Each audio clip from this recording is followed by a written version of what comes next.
अगला क्वेश्चन कह रहे हैं calculate electric field strength required to just support a water drop of mass 10 की power -3 kg having a charge of this.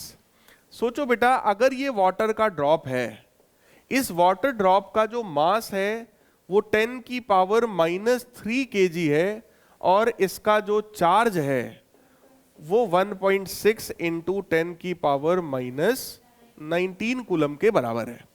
अब सारा मैटर ये है, अगर इसको आपको बैलेंस करना है, ठीक है, अगर इसको हमें बैलेंस करना है तो एक फोर्स जो हमेशा डाउनवर्ड लगेगा, बोलो वो mg है।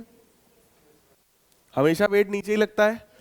अगर इसको बैलेंस करके रखना, देखो कह रहे just support the water drop, इसको सपोर्ट करना है। सपोर्ट ऐसा करना है कि अगर यहां वाटर ड्रॉप छोड़ा जाए तो यहीं रहे, बैलेंस हो जाए। तो बैलेंस तभी हो सकता है जब नीचे का फोर्स बराबर ऊपर का फोर्स, यानी नेट फोर्स कितना हो जाए, 0। तो नेट फोर्स 0 तभी हो पाएगा। देखो इस पर चार्ज भी हमें पता है और पॉजिटिव चार्ज पता है। अब सोचना, अगर मैं ऊपर की डायरेक्शन में इलेक्ट्रिक फील्ड यहां लगा दूं, ऊपर की डायरेक्शन में, तो मैंने क्या कॉन्सेप्ट सिखाया है, अगर कोई भी चार्ज इलेक्ट्रिक फील्ड में है तो उसके ऊपर बोलो फोर्स लगेगा। पॉजिटिव चार्ज है तो फील्ड की डायरेक्शन में लगेगा और अगर निगेटिव है तो फील्ड के। अब सोचो अगर इलेक्ट्रिक फील्ड ऊपर की तरफ है तो क्या ये फोर्स QE वाला फोर्स ये भी ऊपर की तरफ होगा? ये कॉन्सेप्ट जिसको ना पता हो बताओ भाई। देखो सिंपल सा कॉन्सेप्ट है, अगर इधर की तरफ बेटा इलेक्ट्रिक फील्ड है ये, और आप यहां पर कोई एक पॉजिटिव चार्ज रख दो Q, तो इस पॉजिटिव चार्ज पर तुरंत फोर्स लग जाएगा in the direction of field.